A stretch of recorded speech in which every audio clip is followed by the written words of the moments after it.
So this is what the new ED entrance is planned to look like according to the architect's rendition. This is pretty much where the helipad's here, but again, we're going to close down the current entrance in order to make this happen. This is the covered parking, and under the new plan, the waiting room will extend back under there, so it'll be a larger space for us. I'm sorry. Yes, you're looking from Kemble, just like you were going to drive into the ED walk-in entrance with the helipad being back there. This is if you were standing at the corner of Kemble and Parkwood. So this being Parkwood, this being Kemble, this sort of shows you that new entrance. We're going to have a nice little canopy there for folks to drive through and stay out of the weather. This actually shows you how far this building is going to infringe out into the parking lot. Now, the parking will remain underneath, but it pretty much, there's going to be maybe one row of parking that's exposed, and the rest will now be covered parking under this plan. You can see that the ORs would be right in here. This is that mechanical space that Tripp talked about, and then this is that new 5th floor tower right out here in the front. Is that going to impact maternity at all? No, it really won't. We have one air handler that we have to move off the roof of where you currently are to continue to provide heating and cooling to maternity, but we've got a plan for that. And then this view is actually if you were standing on Parkwood, maybe coming from the team member parking across the street. And again, it shows that covered parking. So most of those spaces we're going to be able to maintain, and then this would be those ORs. This is actually a corridor here in the front. The ORs are behind it. That mechanical space, and then again, that 5th floor tower that we've been talking about. These are just some examples of some of the work that is going on out here in the underneath parking now, the discharge corridor. This first picture here is looking east back towards the fishbowl. The fishbowl will be right here behind this mini excavator, and then this will be the corridor from the ER to Glen Brunswick Tower.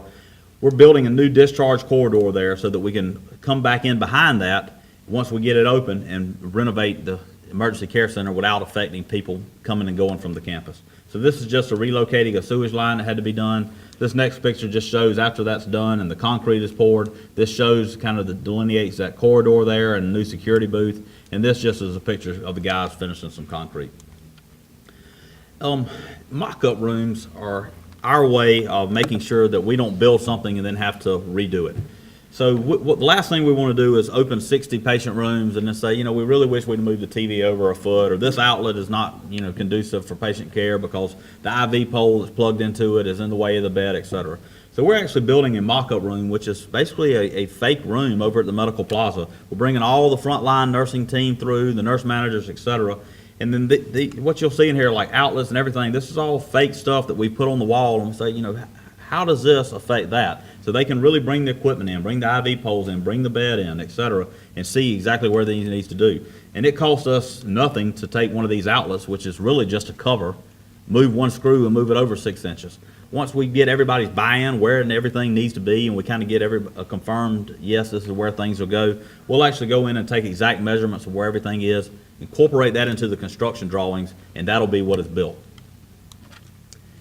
One of the first things that's going to have a campus impact, besides the enabling work, is the emergency care center parking lot. So here in the near future, about the second week of May, we are going to close the north end of the emergency care center lot for construction. And the reason we're closing this north end is so that we can put a temporary canopy up there, and then ultimately close the south portion for the duration of the emergency care center construction so that we can put cranes there, we can expand the emergency care center to the west, et cetera. So when this lot closes, all that emergency care center traffic is going to shift across the street to what is currently a partially used lot for staff and a partially used lot for vendors. So we're going to have to take the existing occupants of this lot, move them elsewhere, and use this lot for our emergency care center. So again, the reason we're doing this is so ultimately we can get to this. So we're going to come in and we're going to have to close all this southern section down for construction. In order to do that, we need a canopy and all for the emergency care center. So we're going to build one on the north end of that lot. This is just a cross section of it. We'll take people, once they get discharged under the canopy, we'll take them up this ramp into below the helipad. They'll follow this corridor into the building. And then they will come in on the north end, right here on the north end of the waiting room. So right now they go into the west side of the waiting room. They'll come into the north end of the waiting room, and that will allow us to set cranes here to build the elevator tower, to expand the emergency care center, et cetera. Because as Marjorie mentioned earlier, the emergency care center is going to expand west a little bit, about to right there, and then all underneath that covered parking. This is just really a space use or space allocation from for construction slide, just so kind of people will know what's going on around the campus. This is actually two pictures here, but on the picture on the left, you see Kimball, the hospital's to the east side of Kimball. This is the security building, and then you have Heron here. Those empty lots that are between E and F, we're gonna take and put construction trailers there, connexes, shipping containers, stuff like that for storage, and it'll be some construction parking, but mainly it's gonna be where the construction offices are and where some of the laydown and storage is for the project. And then between us and the college, we own the majority of that block up there, and we're gonna take some of those green space lots that we currently have, and we're gonna use those for the actual construction parking. So the frontline team members that are coming in every day, parking their truck in the morning, coming in to work their shift and leaving, this is where they'll park between us and the college.